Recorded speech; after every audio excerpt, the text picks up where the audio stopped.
On behalf of the Kaua Historical Society, Board of Directors, our staff and volunteers, we'd like to welcome everyone here tonight.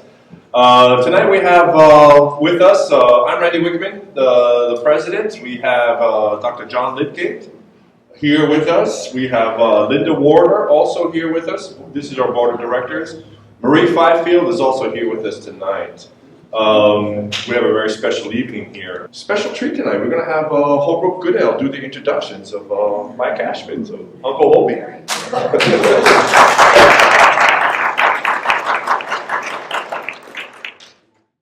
Back in 1939, when he came, 38, 39, only the brave rode the airplane.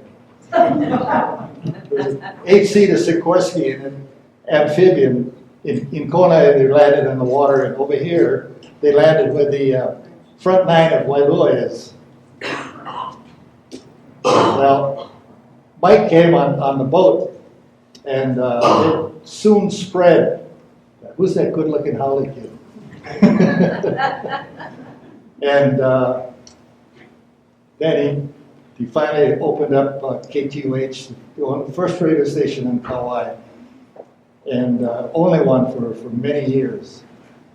And he married a good-looking girl, had some children, and we had a lot of fun, had partying, and after we were married in the 50s and 40s and late 40s and 50s, but he's going back further than that, and I was only a freshman, I think, at Iolani when he first came. For this, I'd like to give you Mike Ashman. Yeah, this is Kaua, and this is the road that comes from Kalia Beach and goes down. This is up to Kauai High. And here's the old railroad going around this way. This was taken in 1950 in the middle of the day. And I chose this one first because I wanted to show you 1, 2, 3, 4, 5, maybe 6, 7 cars. And the reason there are so few is there were only 5,700 cars on the island of Kauai.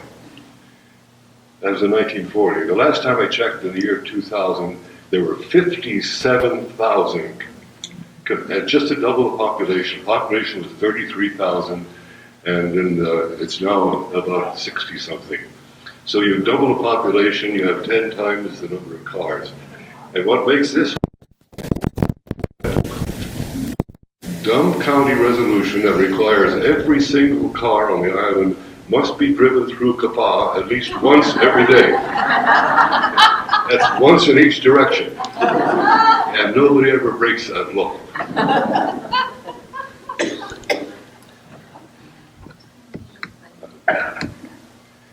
This is another view of Kaua.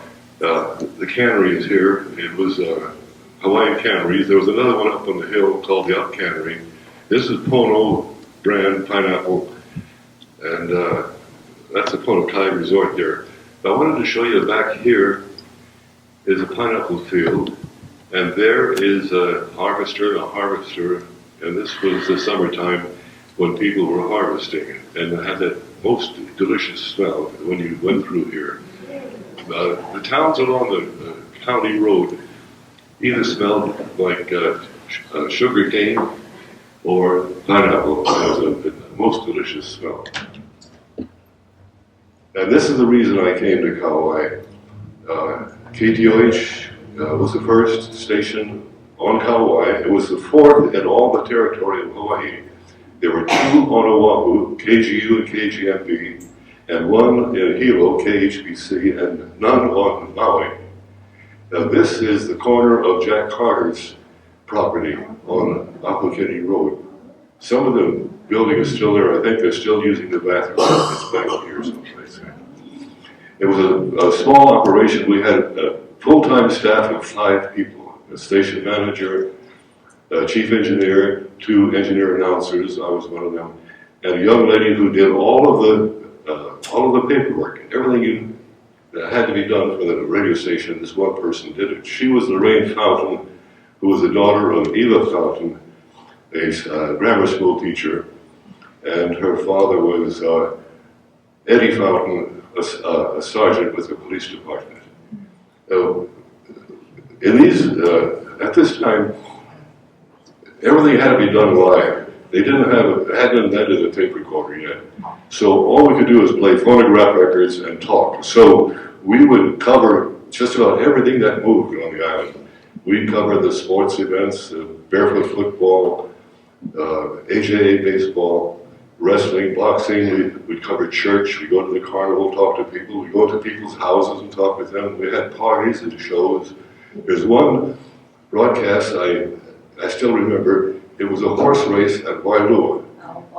And after the main race, the horses lined up, and the signal was given, and they started off, and all took off except for one horse. And then after the race was over, we went down to interview, and we said, "How come your horse never went with the rest of the guys?" He said, "The horse was asleep."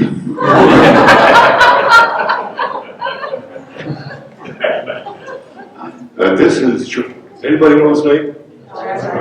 Yeah, Charlie Fern, the editor, publisher of the Garden Island. It was his idea to have a radio station because the concept was Garden Island would then control all the advertising on the island. It was a good idea, but a lot of people said it was a dumb idea because nobody had a radio. But then the stores began advertising, and the radio sales were picked up. A lot of people could not afford a radio. They'd have to go to a neighbor to listen to programs. Charlie was sort of the conscience of the community. He was the type of editor that you see in a Hollywood movie. He was always trying to do something good for the people of Kaua. He would take on the government, the education department, the politicians, everybody that he felt was not doing a good job for the people of Kaua. Now, when you take on issues, I think he was a great man, and most people loved him. But I think when you take on issues, you have opponents, and somebody's going to talk stink about you. And there are some people who didn't like Charlie Fern. If there's anybody here tonight, this is Talk Story, and you want to talk stink about Charlie Fern, now's your chance. His arrival is an interesting story. In 1918, when the United States entered the war, he left the University of California, dropped out of school, and became a pilot with the Army Air Force. And after the war, he brought a jetty, a biplane, on a Matson freighter. He came with it to Honolulu, and there he used Kapiolani Park as an airfield. He took people for sightseeing rides around Oahu. And he's credited with being the first person to fly between two islands of Hawaii. He took a paying passenger to Maui. In December of 1920, he flew to Kauai, and he was accompanied by two Navy planes. A lot of people thought he would never make it, but he did, and here's where he landed. He landed in the middle of Wailua Racetrack. That ship out there, incidentally, is the Andrea Lucky Bank. It went around, I believe it was 1951, in March of 1951. And because we covered everything that moved, we come down every few days to talk to the persons who were trying to salvage it. The man in charge was a fellow named Frank Fassing. He was a young man who had a junkyard on Oahu. And he later became mayor for many years and ran for governor unsuccessfully. Well, Charlie Fern landed here right in here in the center of the racetrack. This is a wartime addition, the Marine Barracks. This is now part of the golf course, the one end. And for a while, he took people around the island for sightseeing tours. When he ran out of spare parts, he quit. He went to work for McKee Sugar Company as a timekeeper, then went to Garden Island Motors as a salesman, and they were next door to the Garden Island Publishing Company, and he worked his way into the job as a sports reporter and eventually editor and publisher of the newspaper. let's look at some of the clothes. This was in the old Lihui store, Lihui Hotel Pavilion. And we would do things like a fashion show. And I had to do a lot of study to find out what was a bodice, what was a yoke, what was three-quarter length sleeves, and all of this stuff. And we broadcast it. This is, let's see, the Dr. Patterson, Lovey Patterson. And she's wearing, I guess you just call it a sundress. This would be something, a nice dress that you wouldn't wear every day. If you went to church, or maybe you went to somebody's house in the evening for dinner, something like this. And this is Barbara Jean Flores. If they had a Miss Kaua in those days, she would have been in, because she was always invited to meet all the dignitaries along with the chairman of the county council. And she's wearing I guess a what would they call it today? A play suit? Or is this a play suit? This is a play suit. And this is Darlene Grimhall, a school teacher, a very beautiful girl who was a very strong member of the Mormon Church. And in California, they call this a play suit. Here in Kauai, it's a kind of a thing a housewife would wear in the house. It was a work suit. And here are the beauties. See, this is, I have it down here. Let me see the ones I know. This is Barbara Jean Flores. This is Darlene Grimhall. This is Betty Jane Wassman, whose husband was a salesman for Garnet Publishing. These are the Schumacher girls, Priscilla and Jeanette. And this is Lovey. And one of these is Dr. Sam Wallace's daughter. And the other one is, I think, Mary Ann Case. I'm not sure.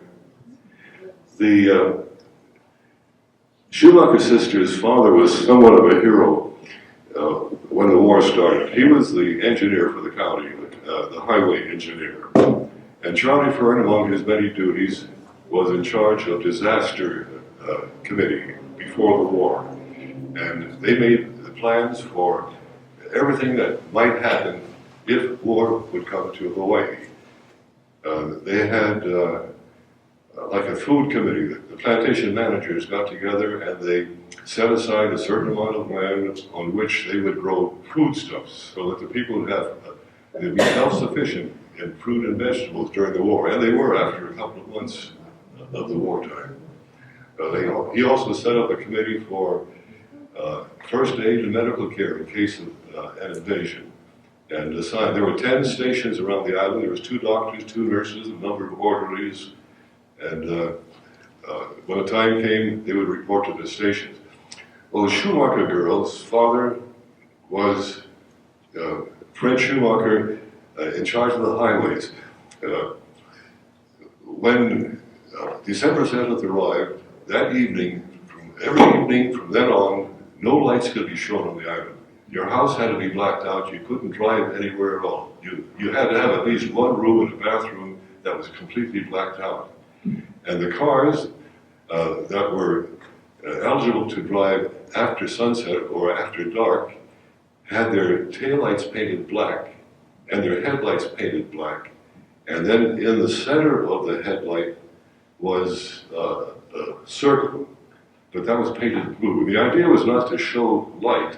It was just so there'd be no head-on collisions when cars were going, because sometimes the night is dark, it's cloudy, or no moon. So Fred Schumacher's duty on that day was, if war is declared, if there's an invasion of Hawaii, you get your painting men, your crew together, and they started painting a single white line all the way from Kokei around the County Belt Road all the way to Hanalei. And then they went down from Lawai to Koloa and back up through the tree tunnel and down to Nawaliwali and Ahuakini. And they didn't have the equipment you see now where you push. They had brushes and buckets. And they painted a single white line in a matter of days. Let's see who's, oh, this is Barbara Jean here, and Mary Scott, whose husband Gil Scott was, had a construction company. I think it was cement work. The clothing I showed you before was from Li Hui Dress Shop, and I believe this was Li Hui Hair Salon. We had Li Hui something with a barber shop and everything like that. This is the Kaua Inn. It was where that show had taken place. And this is the main building, and the pavilion was over here. This was added. This was not part of the early. This was added in. These are the new buildings at that time. They're now located down in Niumalo, called the Kaua Inn. And this is looking the other direction. You can see Mount Haupu and this beautiful green lawn. On top of that lawn today is the Li Hui town homes. I think 148 condominiums are on this area. And where the Kaua Inn was is Kalapaki Village. These are the three receptionists at the hotel.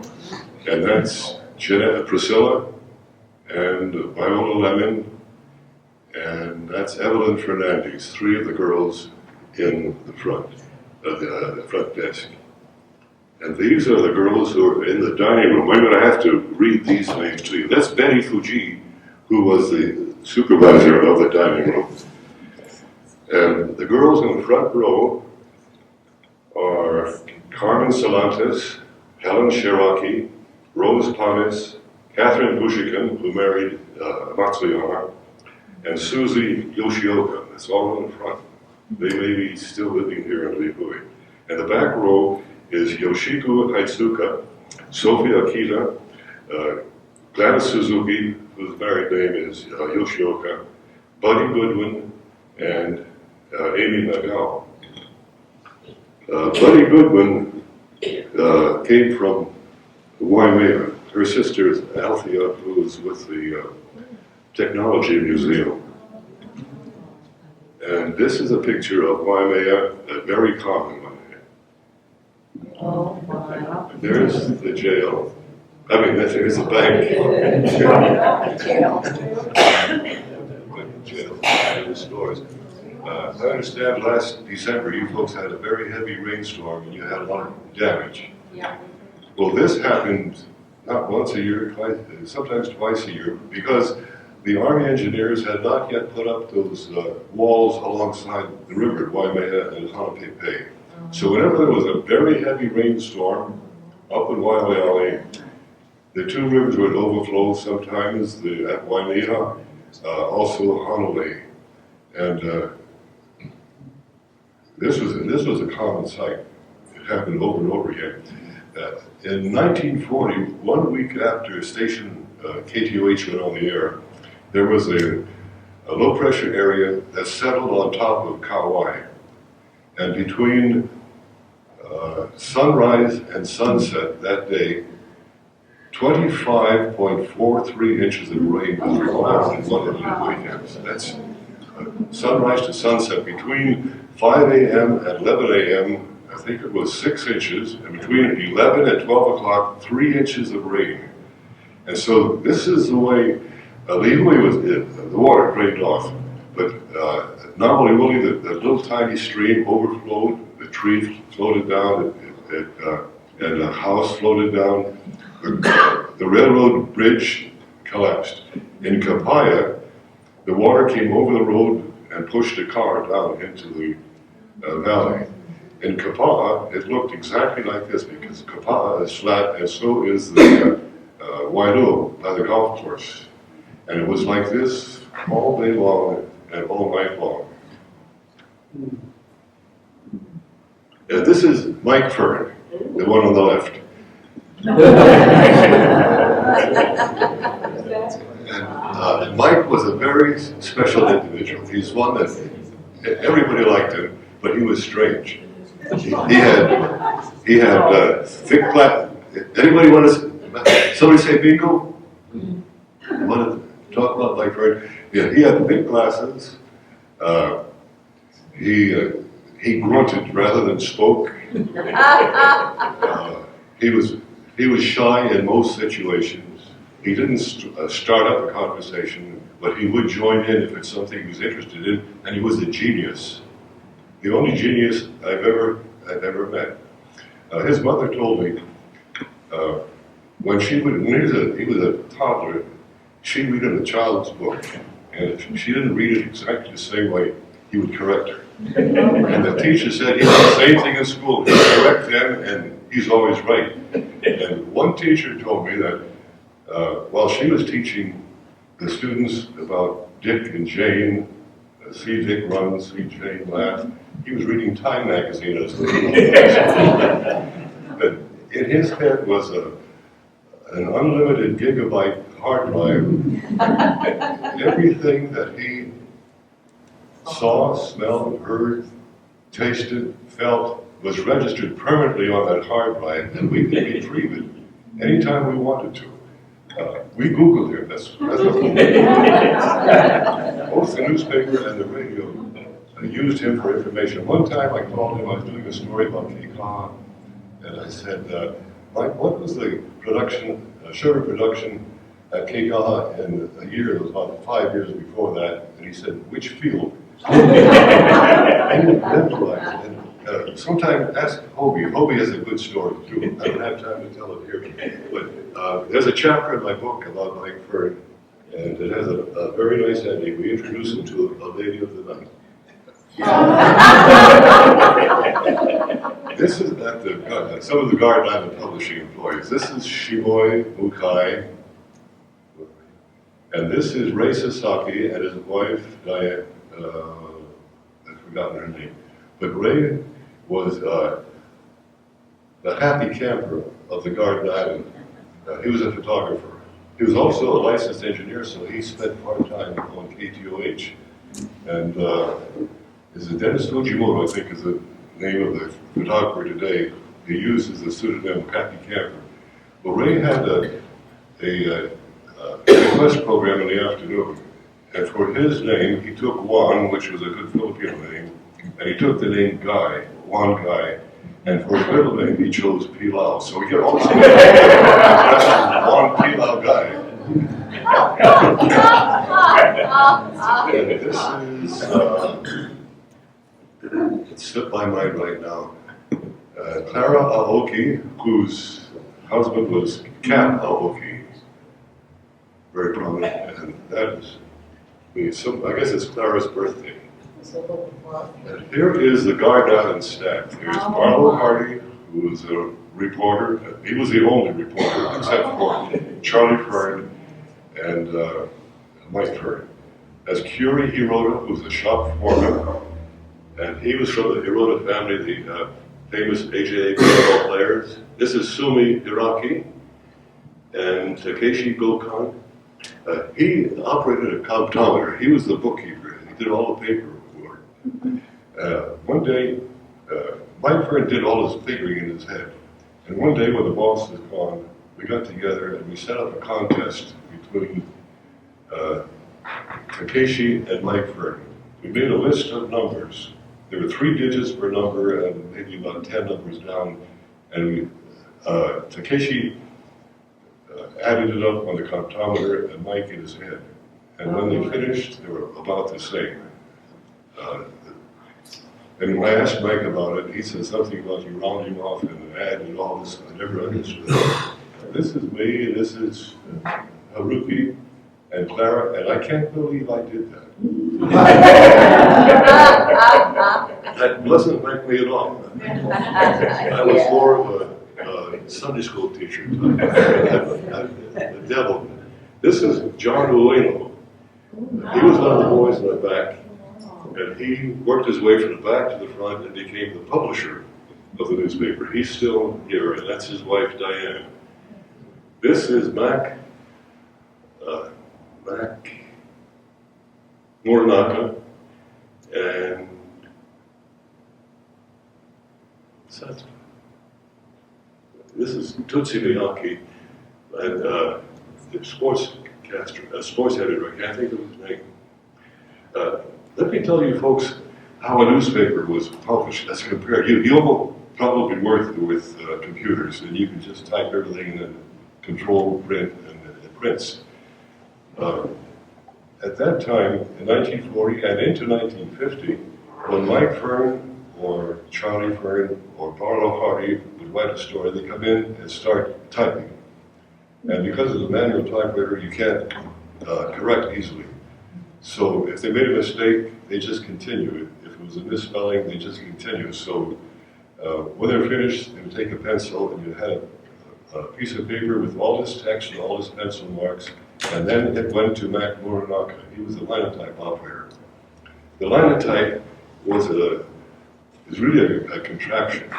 It was a machine that, how to describe it, it had a flat surface on the front, a flat surface like a fan, and it was big, and on this were all these slots with the letters of the alphabet, lowercase and uppercase. They were little tiny letters. And he sat in front of a keyboard. It had a typewriter keyboard, but the keys were the size of a piano key. So he had this thing, and he'd see the piece of paper, and he would go capital T, and a T would slide down. He'd hit H, and an H would slide down. He'd hit an E, and an E would slide down. And that's how slow it was. You had to do the whole line, and it's only about this wide. You have to know how to hyphenate. He had a little book in case he didn't remember.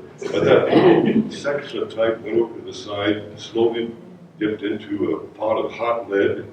When it came up and cooled, you had a little slug that went into a little box, and then you had your whole column.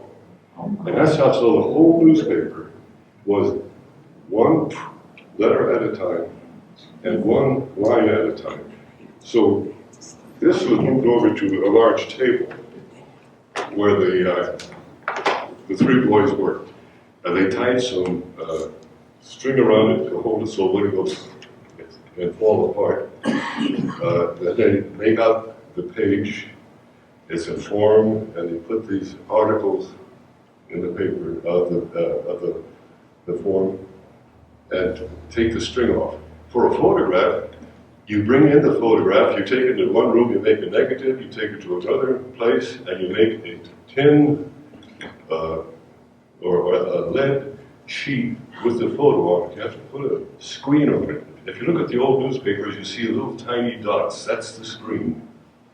And then that was brought out to put in the paper. So when the type came from the linotype over to the table, already about 3 hours had gone by for one story. They put some ink on it, laid some paper on it, rolled it, and the paper would have the story. They'd send it out to the front. Two girls out in the front would proofread it and send it back to Mac. When it was all okay, they would put everything together, and they'd have the whole page. Now you compare that with a reporter who comes in today, he sits down at a typewriter, automatically, it's a blank width, it hyphenates automatically, you don't spell check. You spell check instead of in your head, and when you're finished, you hit, you want to send it someplace, the makeup man picks it up, puts it on a page, hits print, and it's printed in a matter of like minutes as compared with all day long for one page.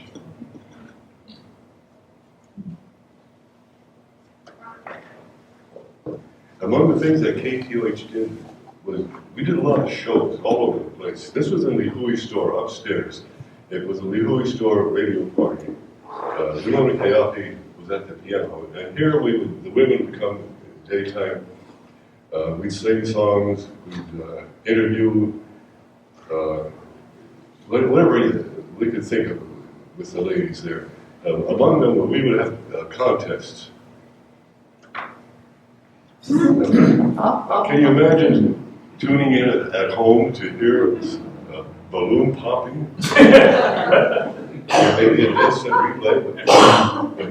We gave prizes, and we described 3 ladies here who were popping balloons to see who's would pop the first. And here they are tossing pennies into a wooden bowl. Now, this again is a very exciting game. And this is Eva Fountain, a school teacher. I don't know her name. This is Marie Bertrand, wife of Captain Jack Bertrand, who was the harbor master here. And it was Iola Baker, and I forgot her name, I'm sorry. And, in addition to our Lehui Store Rigger Party, once in a while we had a General Electric demonstration in the kitchen. This was in conjunction with Hawaiian Electric, who sent a lady over with recipes to try to have people give up their kerosene stoves and go to electricity. And Lydia Souza won a prize. I've forgotten what she did. These are visitors, some pictures of visitors to the island. This is J. Aquahead Kapuli. He was a disc jockey. At one time, he was the highest paid disc jockey in the entire world. And that was in Honolulu. He was outrageous. There were times like on April Fool, every April Fool, he had some kind of prank. And one year, I remember, he said, at 7:30 this morning, the president of the bank will be on the corner of King and Bishop Street, and whoever asks him for it, he'll give you a $10 bill. And sure enough, 7:30 in the morning, there were hundreds of people going around saying, "Where the guy that giving out the money? Where's the guy?" On April 1st of 1946, as people woke up, he was talking about a major earthquake in Alaska and the possibility of a tsunami, a tidal wave. And a lot of people thought it was an April Fool's joke. It wasn't. That was a tidal wave that destroyed the waterfront in Hilo. It also hit Kauai on the north shore, Wainiha and Kalihivai, and in Kalapaki Bay. In Kalapaki Bay, Charlie Rice, Senator Rice had a home right off the water. And he had gone to Kipu to his ranch that morning, and the first wave came in and smashed the house. Mrs. Rice was in there with her infant in a baby crib. The yard man came into the house, he pulled the crib apart, and he took the baby and Mrs. Rice up to a higher spot where they were safe. He went back down, but the second wave came in and took him out. Altogether, on that day, 17 people drowned in the tidal wave. Well, Ako would come to the neighbor islands to play softball with a pickup team. He'd bring some entertainers with him. And among them this is Sterling Mawson, who was at Queen Surf. He was a good musician, also an entertainer who had a reputation with the people in the audience. It was a good show. Here is Jared Cano and Frank Belletti, and he was very prominent in the sports in Kauai, but I've forgotten his name. You've all heard of Al Michaels, who does Monday Night Football on Sunday nights now. He started in Hawaii doing the University of Hawaii sports events. Frank Belletti was before him, the one just before him, who was a treasure house of memorabilia, statistics, and so on. This is, anybody know what it might be? This is 1951. We didn't have any big name people except maybe every 10 years. In 1920 was Paul Robeson, 1940 was Marian Anderson, and this is 1950, we have Carmen Miranda. She was a singer and a dancer, and she was, in that generation, the prototype of the young lady who lives at Honolulu, the bombshell, Latin bombshell, I can't think of her name. Well, anybody know the name? Charo, that's the name, yeah. This was the Charo of the 1950s.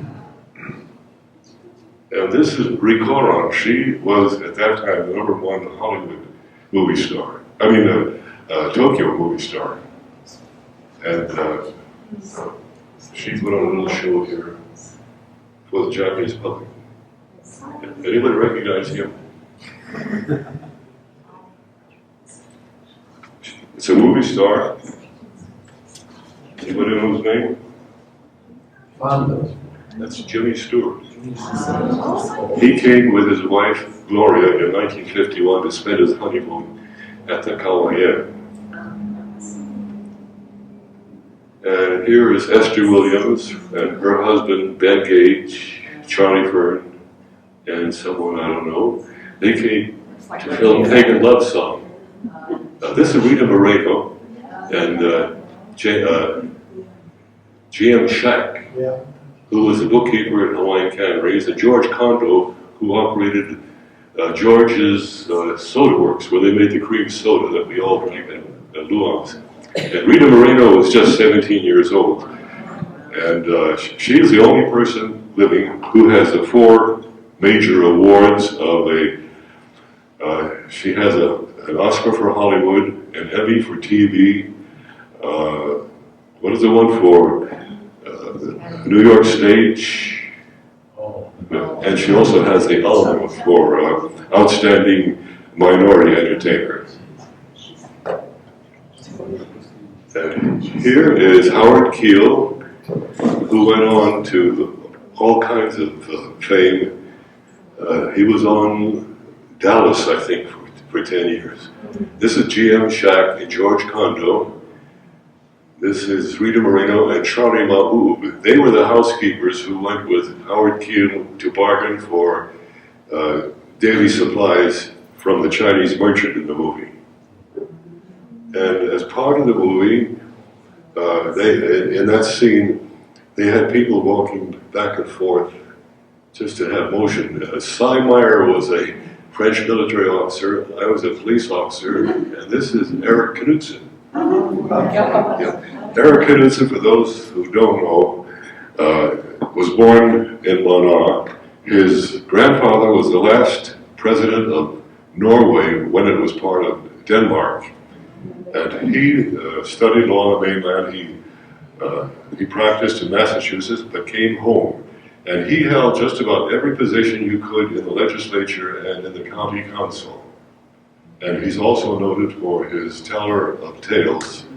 On the radio, I think he has a CD and also a book. This was in a garden party scene. The home in the back is that of Jack Horner, the manager of Hawaiian Canneries. This is Gladys Brandt, who is the principal of Kapa'a School, and a fellow from Honolulu. This is Al Giles, who was with the Up Cannery, and Virginia Brandt, whose husband was personnel director at Hawaiian Canneries, and she worked at the bank. And this is Albert Horner himself, the manager of Hawaiian Canneries. Howard Keel and Minnie Barnes, or Billy Barnes, I think it's Billy Barnes. She was taking him to be introduced around the garden party. I'm sitting here with my wife Doris and Karen Oser, daughter of the Knudsens, and this is Lee Abrams, the mother of Louis of Koloa.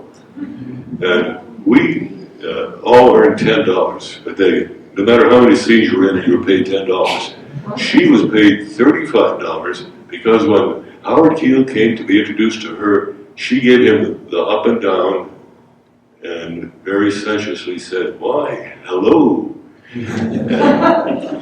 That was $17.50 per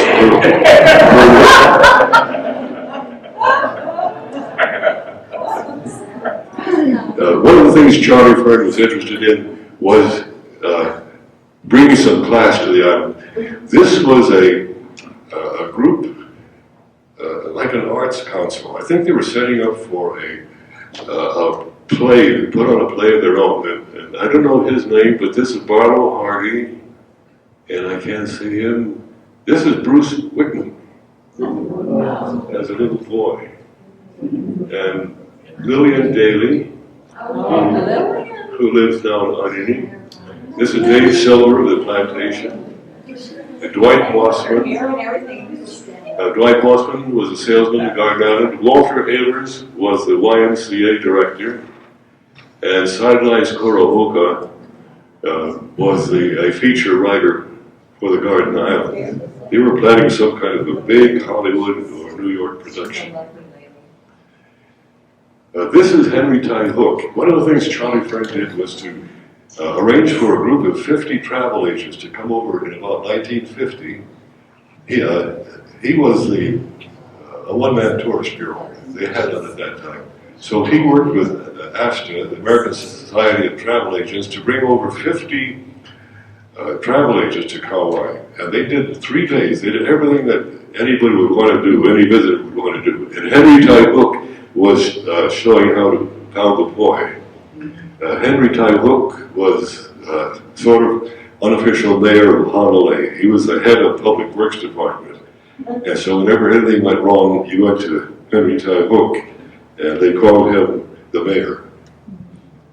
Now here is a ribbon at the opening of the highway that goes from Hanapepe to Waimea. It's that straight stretch. This was in 1951. Before this was built, if you wanted to go to Waimea from Lihui, you go to Hanapepe, then you have to go up Nauka, all around the Robinson Fields, uphill, downhill, around the fields, and come up by the Russian fort. This was a straight line because the government wanted to have, they were building an air base at Mauna, and built this road. This is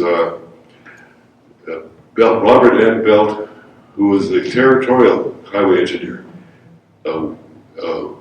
Willie Ellis, who was the county chairman. And I've forgotten his name. This is Yutaka Hamamoto, who was on the county council. And I was there, and we also had the tape recorder when we heard this. We broadcast the snip of the scissors. It's a big deal.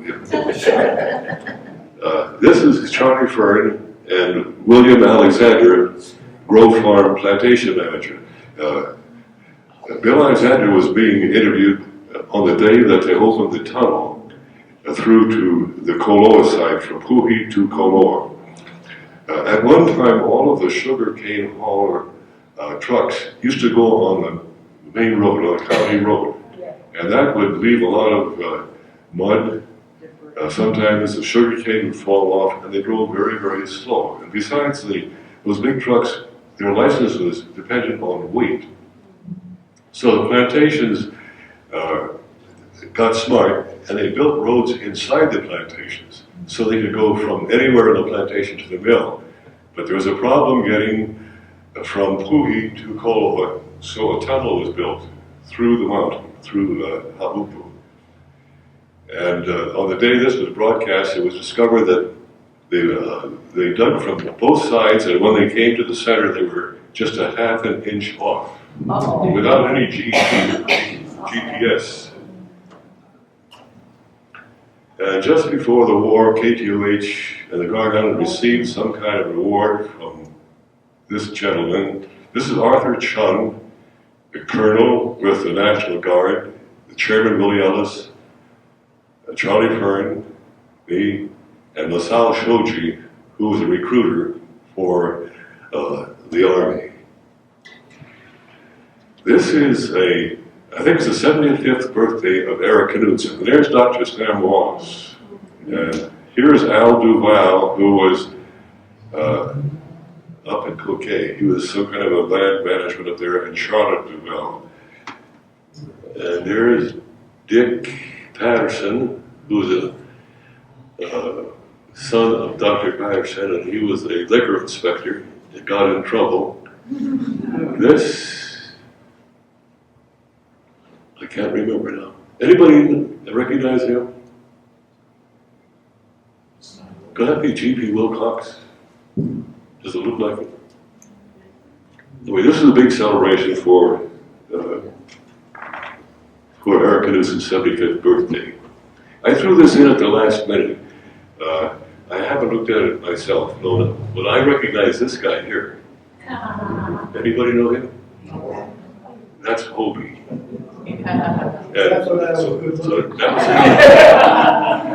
So that's Nancy. This was about when they were married. And this is Nancy's father, Richard Sloggett, who was a rancher. His father was Digby Sloggett, who was a ranch manager for Grove Farm. And this, I don't know, this is Sue Sloggett, Nancy's mother. She had a very interesting part played during the war. In the time prior to bombing of Pearl Harbor, she was appointed by Charlie Fern as the chairman of the Women's Motor Corps. And they selected about 20 women. They had to be, I think, nothing over 160 pounds. They had to be in good condition, have a car. And they were taught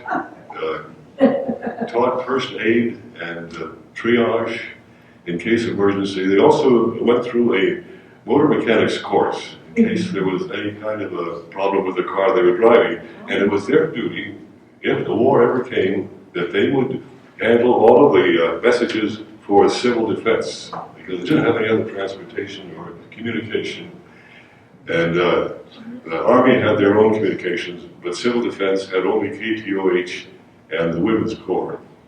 The interesting story about that is that they had planned to put on a demonstration at a football game in the early part of December of 1941.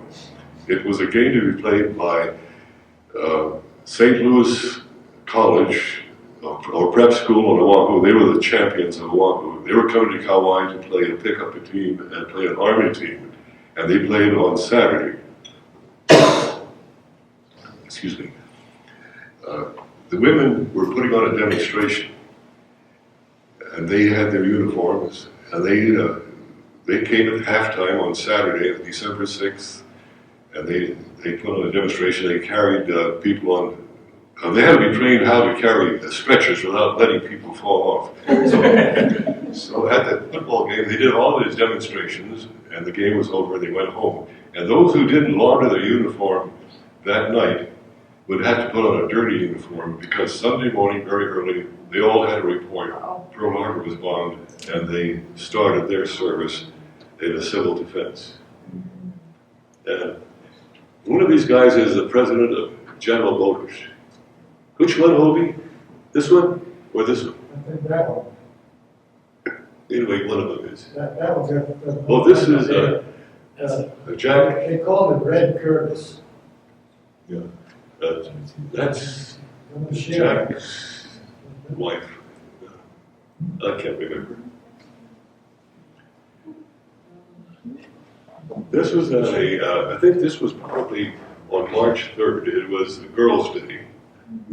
And on the stage, probably at Edinburgh Gym, I don't have the names of any of these, but it had to be on Girls' Day. And here are some fashions from Sharon Sue. Yeah. You see these, but on the models. I don't know if I ever saw anybody wearing one of these on Kaua, except at a very formal ball. I believe that's Lois Silverman. I do not know who she is, but that is the kind of fashion that they should. This, anybody recognize her? That's Frances Tester, wife of the Hui Plantation assistant manager at that time. He later became manager. She's wearing, I guess this is a moo-moo. They wore a moo like this. They also had a holo-moo, which would be off the shoulder and with the ruffle. They had holokus, which was like this, but also a train. This might be also a holoku because it's floor length. They had pakemus, which were fitted Chinese-style neck and buttons down the front. If this gathering today was held in 1940, every woman here would be wearing a wuhu, because that was a faction. You go out of the house, and that's what you'd wear. And I'd be calling it a mumu, because that's what everybody called a mumu, was mumu, which is completely wrong. And for the men, no man in 1940 would be wearing shorts. They didn't wear shorts except in the backyard, or maybe hiking or fishing. And I've been thinking about it. I did not own a pair of shorts from 1940 to 1952. Now I'm wearing them all the time. It just wasn't time. And this is Dr. Fuji's wife. Yes, she was a singer. Very, very fine singer. And this is the police department. They called it a glee club. Oahu had the Honolulu Royal Hawaiian Band for all important functions. We had the police group here, and they would appear wherever there was music needed for a civic function. That's Henry Sheldon. Starting on the left is Henry Sheldon and Wheeler Hanohano, Joe Kahonai, McKinley Kim, and Springwater Kalili, Jimmy Morita, and William Ching. And then in addition, they had a hula dancer that was with them. At KTOH on Sundays, we had all live music from early morning until the Japanese program in the evening. And every half hour, a new group would come and perform. They'd all have 29 minutes. We had only one microphone in the center of the room. And so you had 1 minute when these people get off and the other group get there. I'll show you some of them. That's Harriet Yamasaki. I don't know her married name, and I know she was living here recently. She taught voice as an adult and also taught piano. And let's see, on the guitar, it was, let's see, Paul Baron. And I don't have the names of the other ones. These are cowboys. We had cowboy groups all over the place, mostly from from Hanapipe, Kalaheo, and Hanamaru.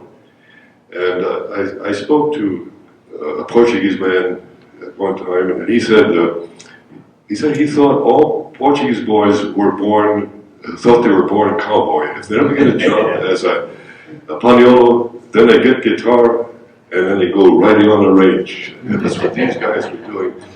In case anybody is watching, standing is Mary Bailey and Walter Caldera, and someone I don't have the name. And sitting is Anton Ferrucci, Cesar Duarte, Skippy Duarte, Harold Correa, and Gilbert Medeiros. I think that may be the same Gilbert Medeiros that became so famous as an international singing star. Let's see. James Cabral, Mildred Costa Silva, Ernest Silva, and the kneeling is Gilbert Medeiros, Richard Souza, and Ernest Cabral. I'm sure some of these are still with us today. And this is a Filipino group that appeared. They played good jazz. And we have a Hawaiian group. There's Harry Jim and Emalani Jim. This is Mickey Waiao and Aggie Waiao. And then the brothers, Bill Kaliloa and Charlie Kaliloa. And they were among the most sought after Hawaiian musicians. And we had a Japanese group. Every 30 minutes, somebody new. And these are just a few pictures of programs where we did broadcasts. Back here, if you know Kaua Annie Holt, she's back there. she had a hula troupe from Kaua, probably the most popular hula halau at that time. And this was at the Kaua Inn. And there's Annie there, and this is Larry Ramos, little Larry Ramos, who, imagine being in the second grade and going to your teacher saying, may I be excused, I have to go to New York to be on Major Bo's TV program. He played, I was with a group that had played almost every night at the Kaua Inn, and his mother was with the gift shop, Pat Ramos. And every once in a while he'd be there, we'd put him on the show. And when they were filming Pagan Love Song, Arthur Freed, the producer, saw and heard him and wrote him into the show. He didn't play just Hawaiian music, he played classical, he played Broadway melodies. He was an outstanding musician. He went on to become Pineapple on the New Christie Minstrels. And here are the cheerleaders from Kaua High School. That's Marini West. Does anybody know her married name? She's on the island here and she's married to a colonel. And I don't know the other ones, but here Bill Alexander was turning the first shovel for an addition to the Lihue Union Church, the English church. And here at Luau Gardens on Saturday night, Asau Ahana, and then there's Sarah Kailikea, Auntie Sarah and her sister Lonnie, and that's me, and this is Iliwa Alani and Charlie Carrillo, playing Hawaiian Music Friday, Saturday nights. And this is the Reposa Reliance Orchestra. There were two big bands in those days. On the west side was the Merry Melodiers, Charlie Kaniyama, and this side was the Reposa's Orchestra. And there are a lot of brothers in here. This is Charlie, I forget. There's Mac Raposa, Tony Raposa, Lucas Raposa. Albert Raposa is still with us. He plays piano very well, and he sings, he teaches piano, he tunes piano. He lives at Cincinnati, and this is me pretending I'm somebody. And here's our last set of slides. These bathing suits, they were risque because they went this high up on the lake. But nowadays, they go up like this. But the guys see this and they start listening. But that's Lucille Lee, who was a speech therapist at the Department of Education. I don't know the other name. I don't know her name. This was Tip Top Dress Shop. And Carolyn Wallace is, I guess, the one on the right. We're going from right to left. Ivan Shinseki, who is the mother of General Shinseki. And he's on President Obama's staff. That is Iola Baker. Let's see who else is up there. Barbara Flores, Darlene Brimhall, Sue Waterhouse, Mabel Morita, Priscilla Schumacher, and Virginia Ayers. And that is the slides. If we could have the lights, please.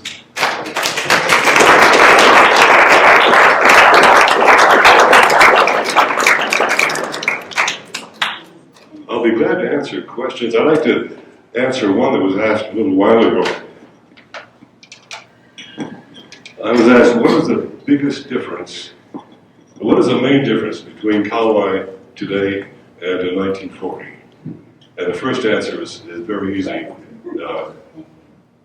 The difference is they're completely different. Almost nothing is the same. You have the geography, which is the mountains, waterfalls, and rivers, and the beaches, sandy beaches. Those are the same. Some of the sand is shifted, but you still have the beach. The other thing that hasn't changed very much is the road around the highway. That is the same road as here when I came 69 years ago. Maybe it was here 70 years, 80 years, 90 years ago. With only a few changes, where they've added 3 lanes as a third lane. And they changed that section from Ponte Bay to Waimea, straighten that out. And then over on the North Shore, as you go up Kalia Hill and you head towards Hanalei, you come to, in those days, you come to a valley, you go down the side of the valley, across a little bridge, and up the other side of the valley, and then continue along. You come to another valley, and you go down one side, go across, and come up again. That's why you have two Kalihi roads if you're driving out there. It used to be one road. So that hasn't changed. But what has changed is the women wearing moo-moos, to remember that. The population, of course, is doubled. It's from 33,000 to over 60,000. And when you have twice as many people, you have twice as many places to live. Today, they're scattered all around the island. In those days, you had the population living either along the Belt Road, the county road, where all these little towns had grown up around the sugar mill or pineapple cannery, or in the North Shore around a fishing village. Some of the people lived along the county road. The others were on plantations in camps that were strategically located all around the plantation. The reason is there was very little labor transportation. So the plantation management would take a group of workers, put them here, another group here, and they were responsible for that area. The land would be plowed, and then this group would take care of the land preparation, the planting of seed cane, or the slips, or the crowns for pineapple, take care of the growing cycle and the harvesting. There were camps like Japanese camp, Filipino camp, Korean camp. You could never do that today because somebody would have you in court, racial prejudice, discrimination. But it worked mainly because the people wanted it that way. They came and they would like to have had neighbors who spoke the same language, ate the same food, sang the same songs, attended the same church, had the same religion. And in addition, it gave them a sense of belonging. It got rid of that homesick feeling. And for the plantations, it was better because you could have one set of instructions in one language, easier to be understood. So you had people in plantations, camps, and around the highways. Today you'll see how many hotels and rental units.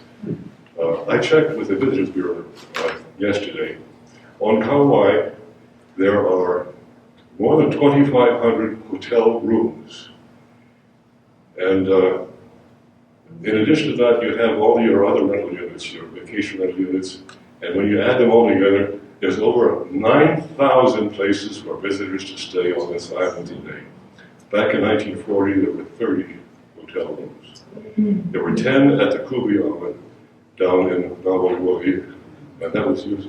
May I sit down? I feel kind of woozy. I just got over a cold. The Kubiyama had the 10 rooms and was used mostly by traveling salesmen, businessmen who wanted to be near the harbor for the boat back to Oahu. The other hotel was at the Lipui Hotel on what you call Rice Street, across from Ace Hardware. And that was a small 20-room hotel. I stayed there. It cost me $5 a month for a room with maid service. That's about 16 cents a day. And I ate my meals there, 25 cents for breakfast, 35 for lunch, and 40 cents for dinner. If I ate in the dining room, it would be $2.50. So that was $1.16 a day, or $35 a month. I only earned 80, so it's all in the respect. The whole time I was there, I never saw a tourist. I saw a businessman. There would be the traveling salesmen, government employees, from the education department, health department, and the engineering department.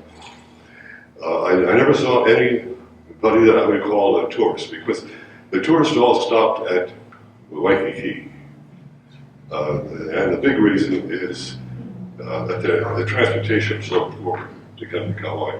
If you lived in Lihue and you wanted to go out and have dinner, you wanted to go something to eat, you had a choice of 6 places. There, for breakfast, lunch, and dinner, it was the Lihue Hotel, Tip Top Cafe and Bakery, and the Hanamaulu Cafe. That's 3. The 4th restaurant was not really a restaurant. It was down in Kapaya,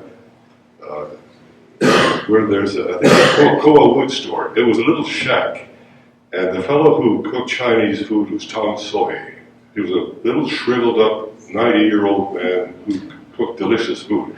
In his shack, wooden shack, one side there was tables for about 6 people, and the other side was a big wok and a refrigerator and a sink and some shelves.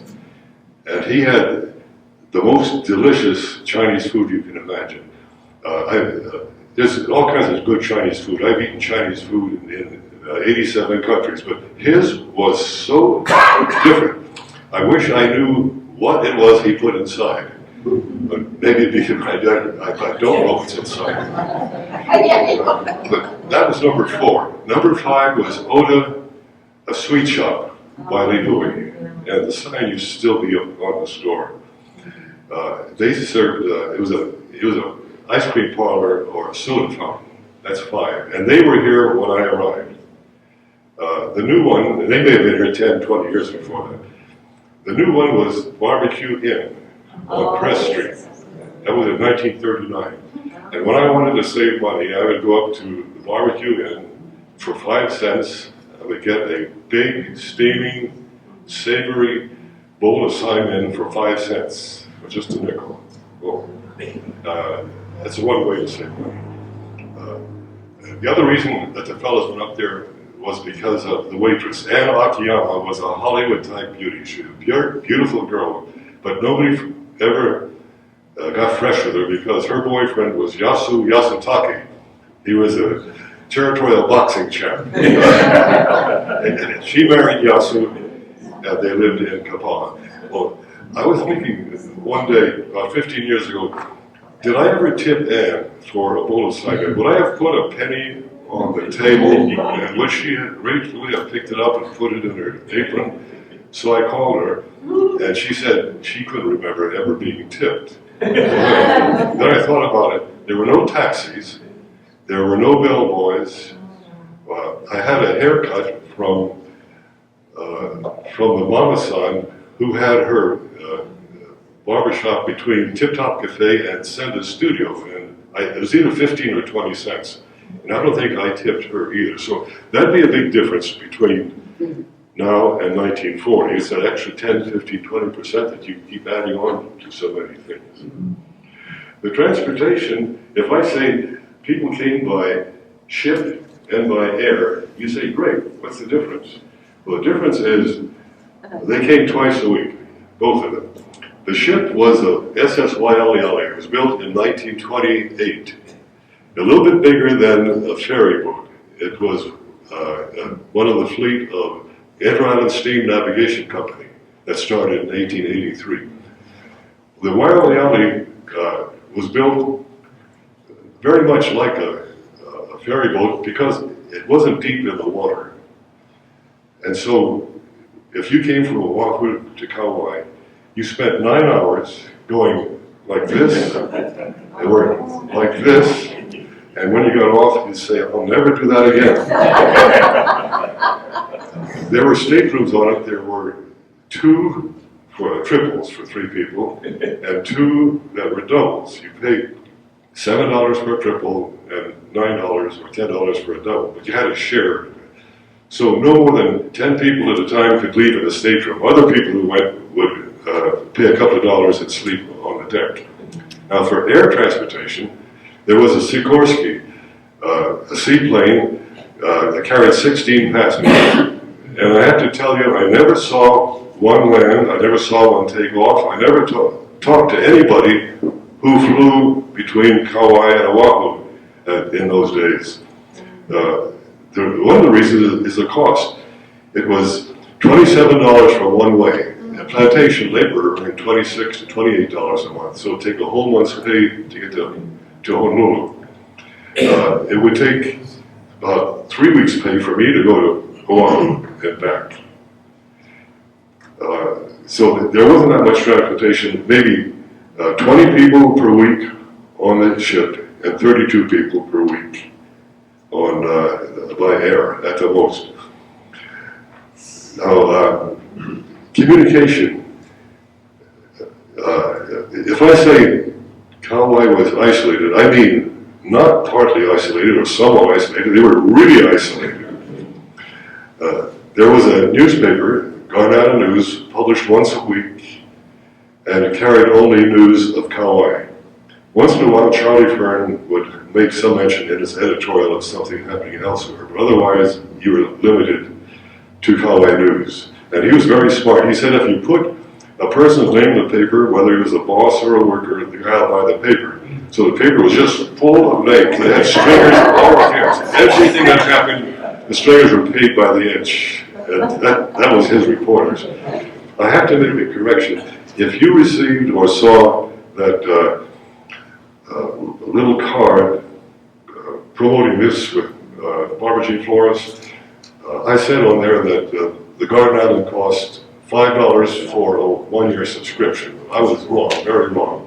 The cost for 1 year delivery of Garden Island was $2.50. It's 1 year. I wonder if there was a newspaper boy at that time, if they had home delivery. What would that poor kid get? He delivered a paper to your house all year long and maybe make 25 cents. It could have been. I'd like to find out if they had that delivery. There were newspapers from Oahu. There was an advertiser and the Star Bulletin, but they were printed in English, and so they didn't go very far. KTOH had a 5-minute newscast every night at 6 o'clock. It was news that came from United Press. It was sent by shortwave to the top of Mount Kalepa, the mountain behind Honolulu. And there Herman Lobo and Frank Westlake used to take down the dots and dashes, and then they would send the text down to us by way of one of our Garden Island employees. Very often on really rainy days, nobody wanted to go up and get the news because the road was mud, just plain mud. You can get up okay, but coming down, if you put on the brake, you're going to wind up at the bottom of the mountain without using the road. So we had and people understood when we said it was too rainy today, no news. There was communication among ourselves. There was a telephone system, mutual telephone, and they had exchanges in Waimea, Hanapepe, Koloa, Lihue, Kapaa, and in Ha'ena. There were only 1,400 telephones on Kauai in 1940. That's 1,400. In the year 2000, there were over 40,000. You can imagine, from 1,400 to 40,000. If you lived in Lihue or Waimea, you had dial telephones, but you'd only dial within your own exchange. If you were in Kolo and wanted to talk to Hanapepe, you call the operator and you tell her who you want. She'd take your plug, poke it in the Hanapepe puka. The Hanapepe operator would take it and poke it in the other puka, the person you're calling. It was very slow, it was very friendly, but it worked. It was very informal. Sometimes you'd ask for somebody and the operator would say, "Oh, she's over at so-and-so's house." Or she would say, "Oh, on Tuesday nights they go to choir practice. They get home at 9 o'clock." And the doctors would leave messages where they are. The telephones had either a private line or a party line. Businesses had a private line. That's one phone on the line. KTOH had two. The numbers were 261, 361. Only 3 digits to the telephone number. If you had a residence, you had a party line with from 4 to 10 people all on the same line. So if somebody was using the phone, you couldn't use it. If you're on the phone and you hear a click, you know that somebody picked up the phone, and you don't hear a click when he puts it back, so you're always wondering, is that guy still listening to what we're saying? some of the areas had a telephone that was a box on the wall with a crank.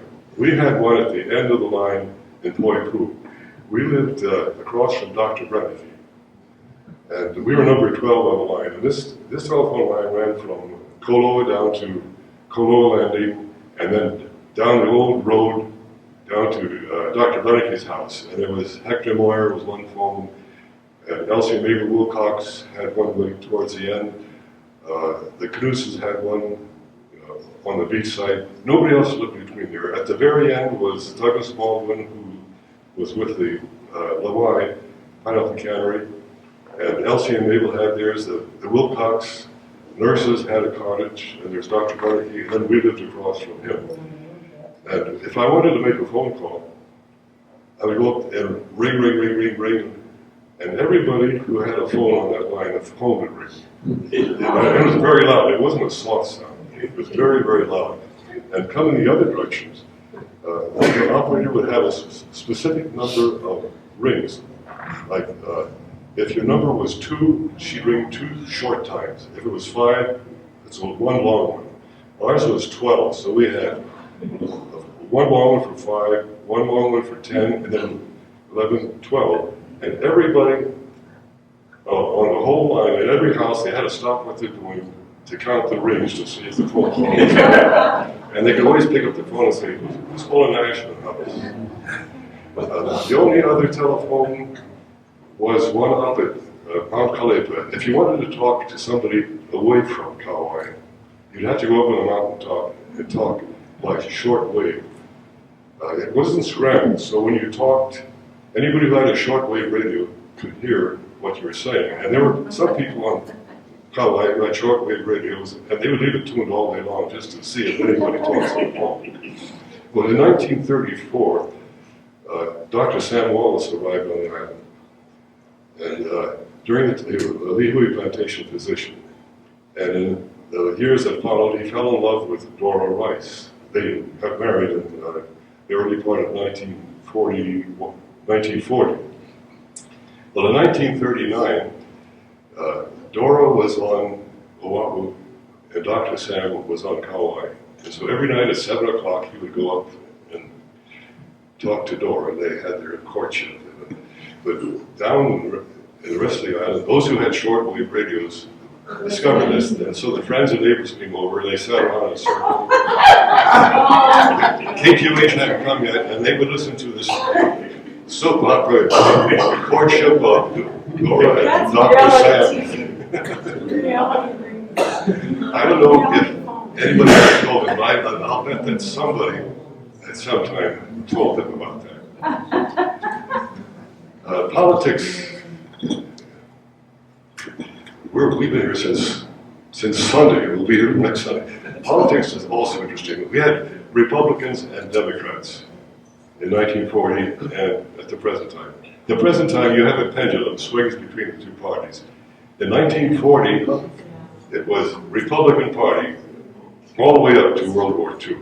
And the Republican Party was the Big Five. It was the plantations. It was the big money. It was the Howleys.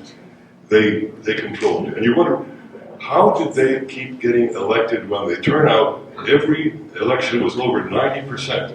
Why would everybody vote for them? I've talked with people, and the answer is simple. Suppose you are an ordinary person, you have a job. Your job probably is dependent on this business that is one of the Big Five or one of the rich people. And you don't care much about politics. It doesn't matter to you who's elected. So why not vote for your boss? Because if your boss is still in business, you're still going to have a job. It wasn't buying votes, but it was just about the same thing. There's an interesting story about Hobie's grandfather, Charlie Rice. And while I'm thinking about it, Hobie has written a manuscript that is about to be printed. It is, isn't it? It's in the editing stage now. And he tells the story of his family, the Rice family, from the day the missionaries arrived up to the year 2000. I read the manuscript, and it's really, you should look for it. Well, his grandfather, Charlie Rice, was a senator, and he was the one of the most influential senators in the legislature. He was a chairman of some very, very important committees. He was a Republican. And in the mid-1930s, his power was taken away by the Republican Party. Let me explain this way. Picture this, you have the street from Lihue down to Namalihuli. They call it Rice Street now. On one side, towards Kaua, was Lihue plantation land, the big client land, Republican Party. On that side of the street, Rice Street, were about a dozen white plantation houses, plantation supervisors' houses from the county building down to Ace Hardware. And then beyond that, it was all sugar all the way down to the ocean. There's no airport, no industrial area, nothing like that. Now, on the other side of the street was the Rice property. There were three brothers. There was Johnny Rice, the senator, Willie Rice, the sheriff, and Philip Rice, the judge. And Johnny Rice was, that sounds bad. But Willie Rice was elected for, I think, 30 years in a row. It's like he owned the job. They owned the property on that side of the road. Lihue Hotel was across from Ace Hardware. And while I'm thinking about it, if you want a little piece of history, as you drive down Rice Street and you pass Kalapaki Villas, there's a little, like a fence with a wire top. Look over and you see a cut in there, big enough for a train to go through. That's because that was the railroad track for the sugar cane. It went through there, it went to Hanamaru, it went through the ocean side of the Cocoa Palms Resort, and it would ring the bell. It's when it was actually a resort, the train was still going through there and go all the way to Kealia. But at that spot was the Lihue Hotel. There was a big pasture to Kalema Street, and there was the Yumeji store, Royal Theater, and a couple little buildings. There was a Filipino News and Filipino barbershop, and nothing much else up to the Standard Station. So you had Route 5 on one side and the Rice property on the other side. And when Charlie Rice was stripped of all of his power, he became very sad, very, very sad.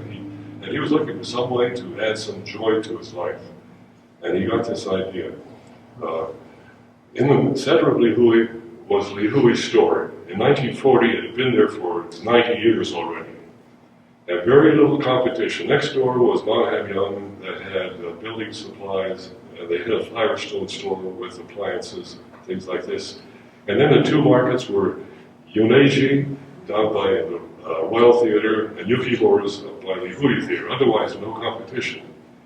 So Charlie Rice, to make himself feel a little bit better, he built a store on the corner of Rice Street and Crest Street. And he brought in, leased it to S.H. Crest and Company. It's like Woolworth. It was a national 5 and 10 cent store. They had all the little things that a person needed for your daily life. And he felt pretty good. And then to make himself feel better, he built another building across Crest Street and brought in H.S. Kawakami stores. There were two stores on the west side of the island. They brought in the big stuff. They brought in the furniture, the appliances, the clothing, all of this. So finally, the Hui store, after 90 years, had some competition, and Charlie Rice lived happily ever after.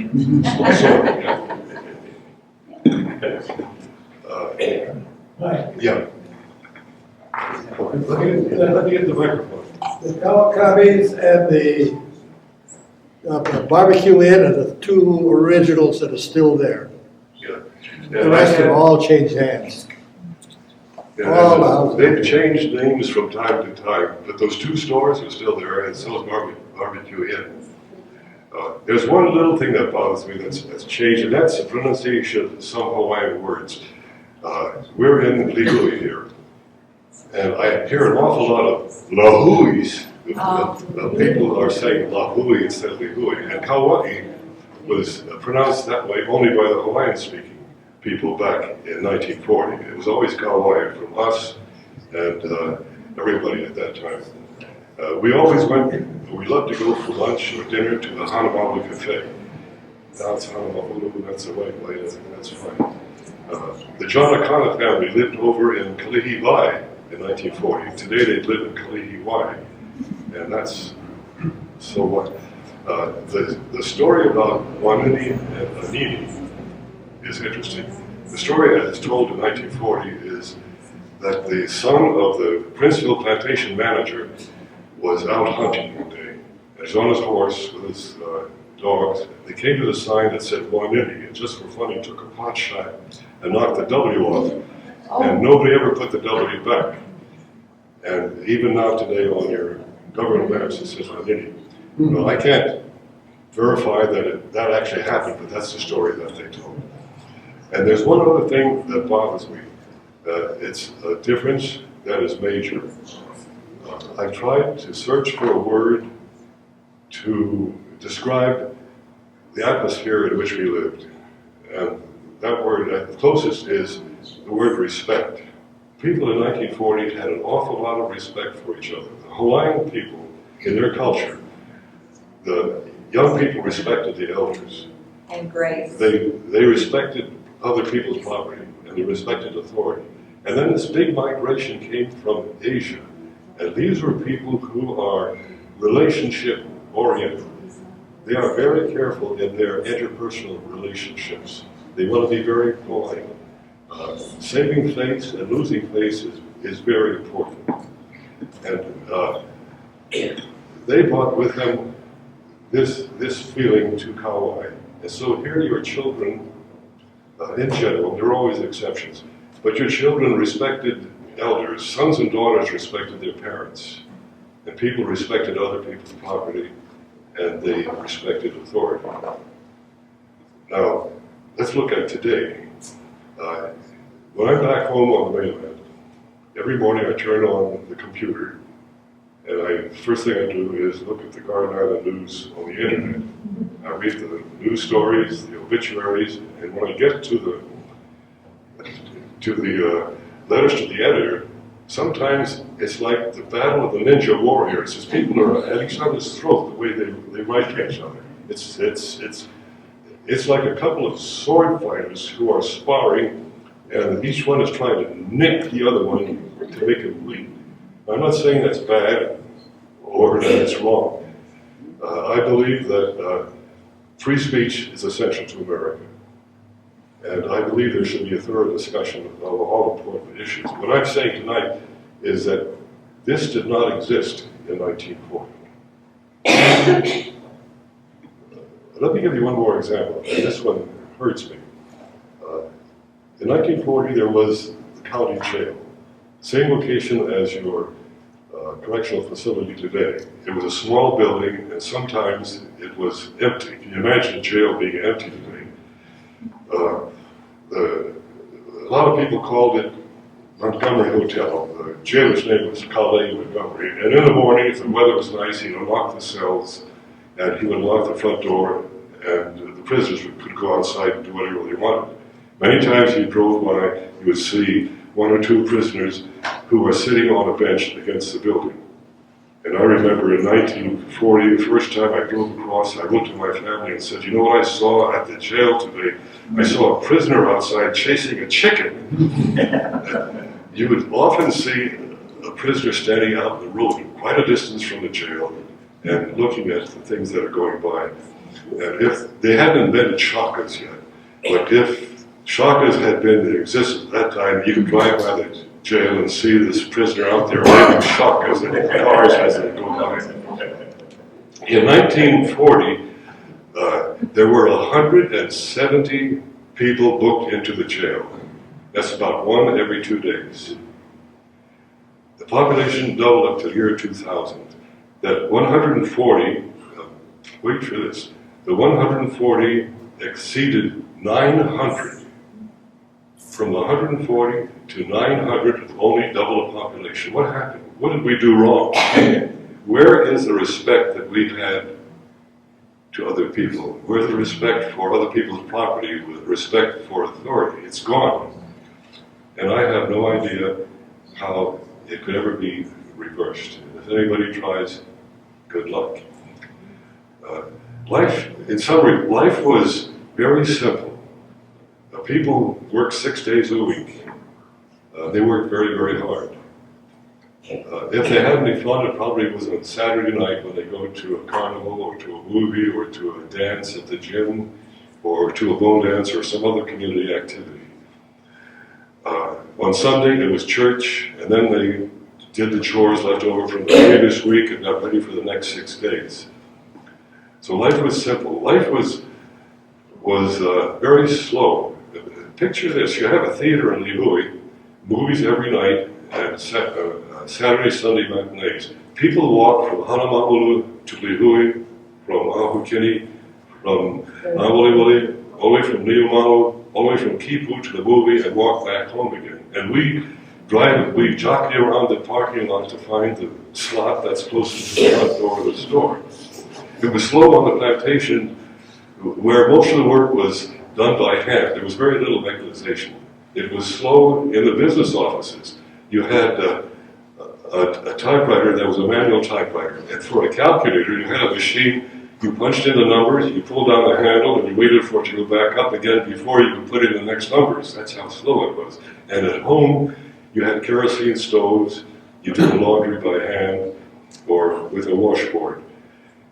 So, and life was simple, it was slow, it was very quiet. There were no hot rods, no loud mufflers. There were no cars going boom, boom, boom, boom as they go by. There were a couple of motorcycles, but no helicopters, no flocks of wild chickens. So life was not complicated, and it was not at a busy pace, and it was not filled with activities. I've thought over the years, would I like to live as we did in those days? And there were some times in my life I said, sure would. But now, when I look back, I think I would be very, very bored. I would miss my computer very, very much. I would miss getting in a car and being able to drive 1,000 miles if I wanted to, instead of driving to the other side of the island back to Lihue. I miss getting on a plane and being able to fly to the other side of the United States or to a foreign land, whenever I had saved enough money for that. I miss modern medical care, which has carried me through 3 bouts of advanced cancer. I miss television. I miss TV evening news, TV football, and MASH and Golden Girls. And I'll tell you one thing, I am so very, very happy, and I'll bet everybody here who raised his hand will agree with me that we were so lucky, we were so blessed that we were able to be living here on Kaua in the 1940s and 1950s. It was the most wonderful time to be alive on the Garden Island. Yeah. Thank you.